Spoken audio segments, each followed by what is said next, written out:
Assalamualaikum warahmatullahi wabarakatuh. Berjumpa kembali dengan Bu Suryo di sini untuk materi selanjutnya, yaitu tentang kemerdekaan beragama dan kepercayaan di Indonesia.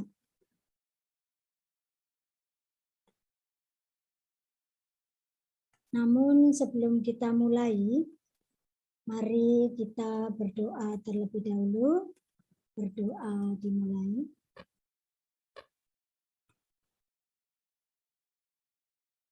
Berdoa selesai. Materi PKN kali ini kita akan membahas tentang kemerdekaan beragama dan berkepercayaan di Indonesia.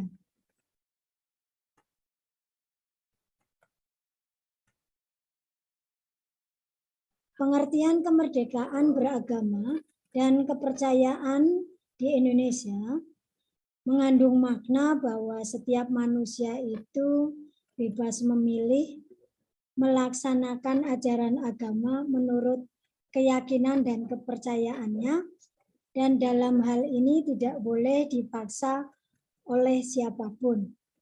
Nah, kemerdekaan beragama muncul dikarenakan secara prinsip tidak ada tuntutan yang mengandung paksaan pada penganutnya untuk memaksakan agamanya kepada orang lain.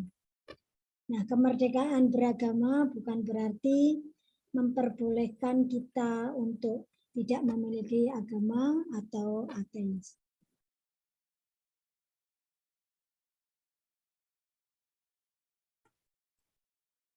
Agama mengatur dua dimensi dalam kehidupan, yaitu yang pertama dimensi vertikal, yaitu dalam mengatur hubungan antara manusia dengan Tuhan, kemudian mengajarkan pada para pemeluknya agar selalu taat pada Tuhan. Sedangkan dimensi horizontal ini adalah mengatur hubungan antara makhluk ciptaan Tuhan. Kemudian dalam mengajarkan agama, manusia selalu berbuat baik pada orang lain. Itu adalah dimensi secara horizontal. Jadi di sini fungsi agama itu selain sebagai pedoman hidup, juga mengatur hubungan antar manusia, mengatur hubungan antara manusia dengan Tuhan, dan sebagai sarana dalam menenteramkan hati, dan sekaligus sebagai memberikan identitas. Jaminan kemerdekaan beragama dan kepercayaan di Indonesia yaitu diatur di dalam pasal Undang-Undang Dasar 1945, pasal 28E ayat 1, di mana seorang atau setiap orang bebas memeluk agama dan beribadat menurut agamanya, juga memilih pendidikan dan pengajaran, memilih pekerjaan dan memilih kewarganegaraan, kemudian memilih tempat tinggal di wilayah negara dan meninggalkannya, serta berhak untuk kembali. Demikian pula dijamin di dalam Undang-Undang Dasar 1945 pasal 28E ayat 2-nya, di mana setiap orang berhak atas kebebasan meyakini kepercayaan untuk menyatakan pikiran dan sikap sesuai dengan hati nuraninya. Sedangkan jaminan tersebut diatur juga di dalam Undang-Undang Dasar 45 pasal 28I ayat 1, di mana setiap manusia atau setiap orang hak untuk hak untuk hidup, hak untuk tidak disiksa, hak kemerdekaan baik pikiran dan hati. Kemudian hak beragama di sini ada hak untuk tidak diperbudak, diatur juga di dalam pasal 28I untuk diakui sebagai pribadi baik tidak di depan hukum maupun hak untuk tidak dituntut atas dasar hukum yang berlaku surut. Artinya hak asasi manusia itu tidak dapat dikurangi dalam keadaan apapun.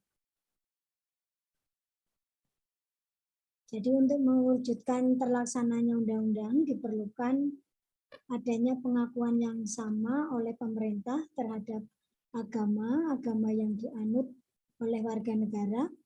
Kemudian juga tiap pemeluk agama mempunyai kewajiban, hak, dan kedudukan yang sama dalam negara dan pemerintah.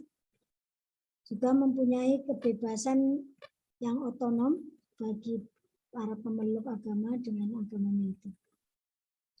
Ya, jadi adanya kebebasan yang otonom bagi tiap golongan agama serta perlindungan hukum dalam melaksanakan peribadatan tiap agama. Jadi di sini dalam membangun kerukunan umat beragama merupakan sikap mental umat beragama dalam mewujudkan kehidupan yang serasi dengan tidak membedakan pangkat, kedudukan sosial, serta kekayaan maupun agama agar tercipta ketentraman dalam masyarakat.